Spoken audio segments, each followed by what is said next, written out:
నువ్వేమన్నా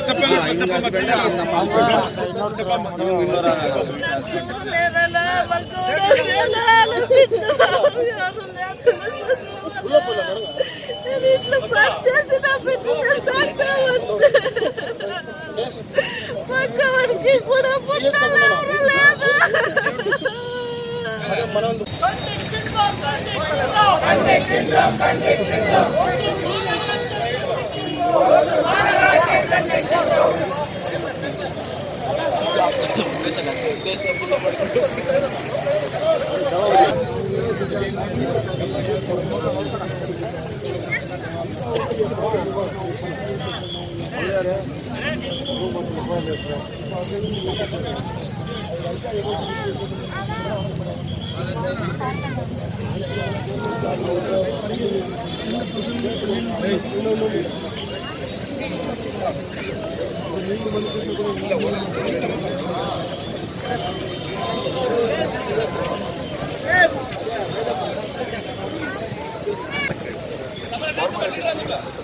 கலெக்டர் ஒரு அப்ரூவல் பண்ணி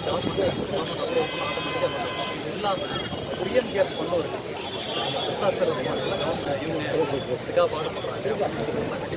எல்லாம் எடுக்கக்கூடாதா? ரோட்டில் தானே நடக்குது.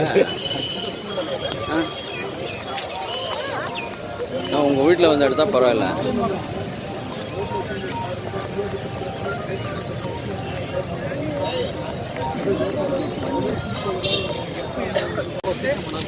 தெரியாத இப்போ உயிரை போயிடுச்சு.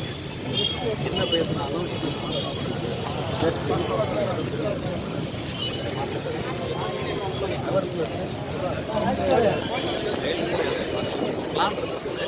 ஆனால் தெரியப்படுத்தல. 2 days பிஃபோர் தான் தெரியப்படுத்தாங்க. இப்போ தான் நாலேஜ்க்கு அதனால் நடவடிக்கை எடுக்கிறதுக்கு 2 நாள் மக்களாக சொல்லி போட்டு அதுக்கு ஐயா ஒசூர் மாநகராட்சியில் மத்திகிரி என்ற இடத்துல வந்து பெரிய ஒரு ஆலமரம் ஒன்று ரோடு சைடாக இருந்ததுங்க ஐயா. அது ரொம்ப 100 வருஷம் பழமை வாழ்ந்த மரம். அதில் வந்து அந்த ஊர் பொதுமக்கள் இந்த ரோட்டில் எல்லாம் இருக்கிற பொதுமக்கள் எல்லாம் சேர்ந்து ரவுண்டி டிபார்ட்மெண்ட்லேயும் முனிசிபாலிட்டிலையும் தாசில்தார்கிட்டையும் லெட்டர் கொடுத்துருக்காங்க. இது பொதுமக்களில் இபிலையும் ஒன்றும் பண்ணாமல் அது அப்படியே இருந்து போய் நேற்று 2 பேர் நம்முடைய பட்டியலினத்தை சேர்ந்தவங்க செப்டிக் டேங்க் கிளீன் பண்ணுறவங்க அந்த வழியாக அந்த லாரியில் வரும்போது அது மேலே விழுந்து 2 பேர் இறந்துட்டாங்க ஐயா.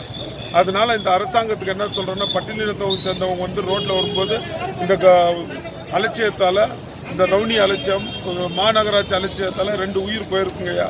அவங்களுக்கு ஏதாவது நிவாரணம் கொடுத்து அரசாங்க வேலை கொடுத்து ஏதாவது அவங்கள வந்து வாழ வைக்கணுன்ட்டு நம்முடைய முதலமைச்சர் அவர்களை வெறும் அன்போடு கேட்டு